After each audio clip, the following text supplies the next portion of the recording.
The neon lights of Station Chrono 7 flickered overhead as Noah adjusted his collar, the human military insignia carefully hidden beneath the fabric of his civilian jacket.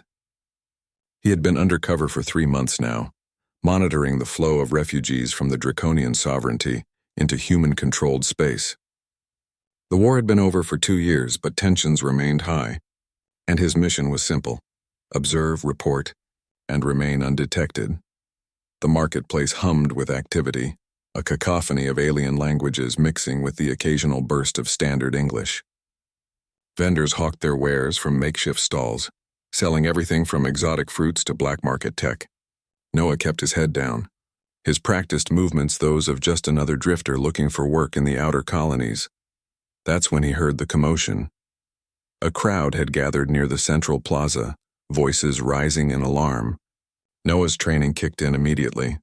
His hand moved instinctively toward the concealed weapon at his hip as he pushed through the throng of onlookers. What he saw made him freeze. 2 figures stood in the center of the commotion, both unmistakably draconian. The first was tall, her scales shimmering with an iridescent purple hue that caught the artificial light. Her eyes were large and golden, filled with a mixture of defiance and fear. The second figure, smaller and younger, cowered behind her. This one's scales were a softer lavender, almost pink at the edges, and her wings, still underdeveloped, trembled visibly. Station security had surrounded them, their weapons drawn but not yet raised. The head officer, a grizzled Centaurian with 3 eyes, was speaking into his comm unit, clearly calling for reinforcements. "Please," the older draconian girl cried out, her voice carrying across the plaza. Her standard English was accented but clear. "She hasn't done anything wrong. She's just a child." Elizabeth. Noah didn't know how he knew her name, but the database files he'd memorized flashed through his mind. Elizabeth Vexthera, former member of the draconian military, now listed as a defector. High-value target, dangerous. But the girl behind her, that wasn't in any file he'd seen. "Step away from the juvenile," the Centaurian officer demanded. "We have reports of illegal genetic modifications. The juvenile must be detained for examination." "No," Elizabeth's voice cracked with desperation. She spread her wings wide, a defensive posture Noah recognized from his combat training. "She's my sister. You can't take her." The younger draconian whimpered, pressing herself against Elizabeth's back. Noah could see the fear in her eyes, could see how her small claws dug into her sister's arm. She couldn't have been more than 12 years old and human equivalent. The security team advanced, and Noah saw the officer's hand move to his weapon's trigger mechanism.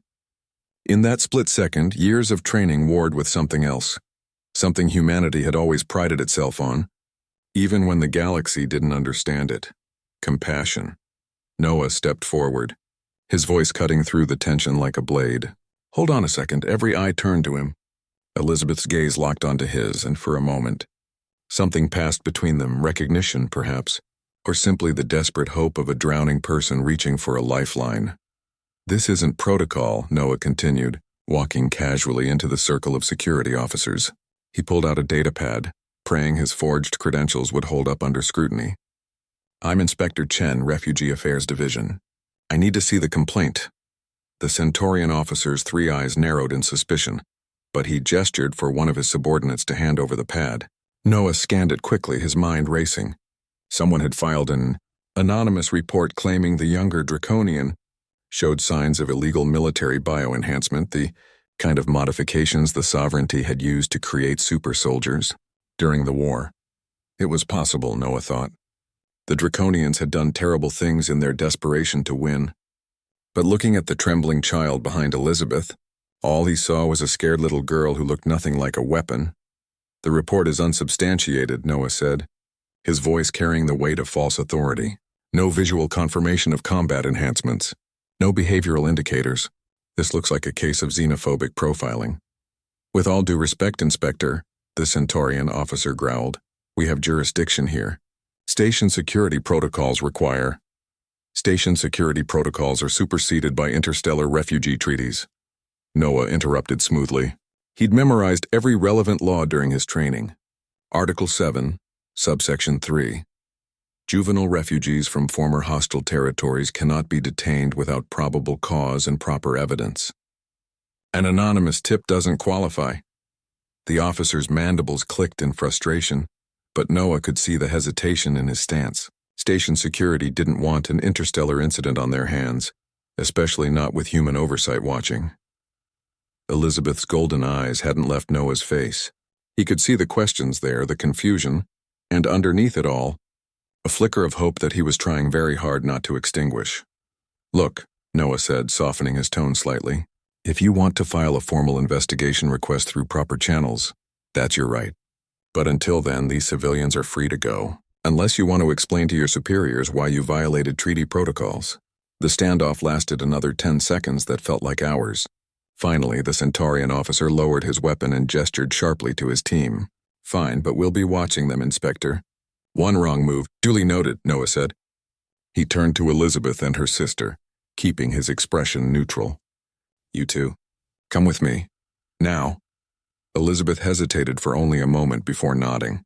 She wrapped a protective wing around her sister and followed Noah as he led them away from the plaza, through the winding corridors of the station. He could feel the eyes of the crowd on them, could hear the whispers starting to spread. They walked in silence for nearly 5 minutes before Noah finally ducked into an empty storage bay. The door hissed shut behind them and he activated a privacy field, standard issue for undercover operatives. "Thank you," Elizabeth said immediately, her voice thick with emotion. "Thank you, I don't know why you helped us, but who is she?" Noah asked quietly, looking at the younger Draconian.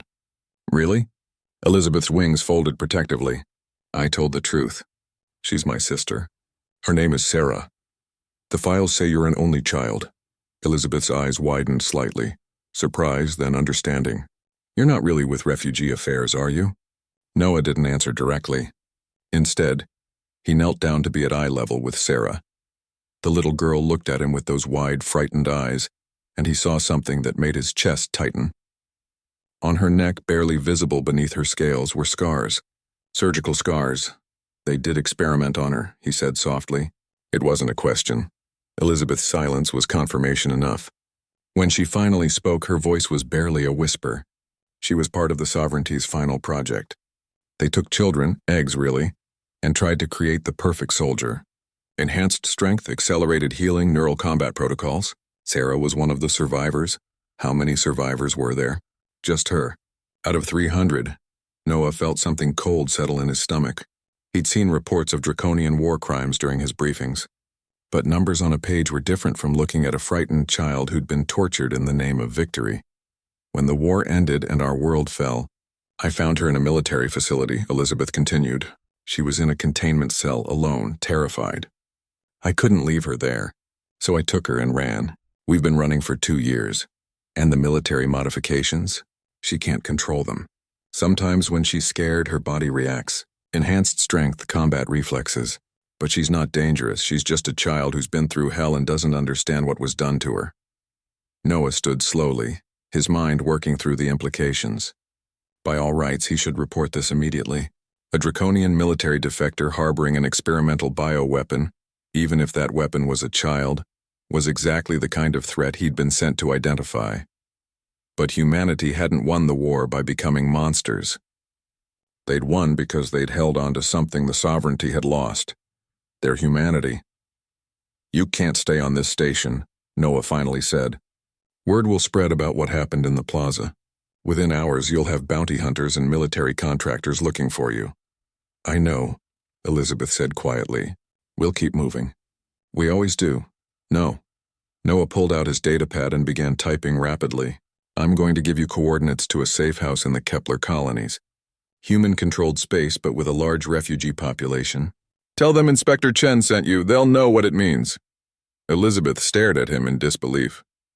"Why are you helping us? You're human. We were your enemies."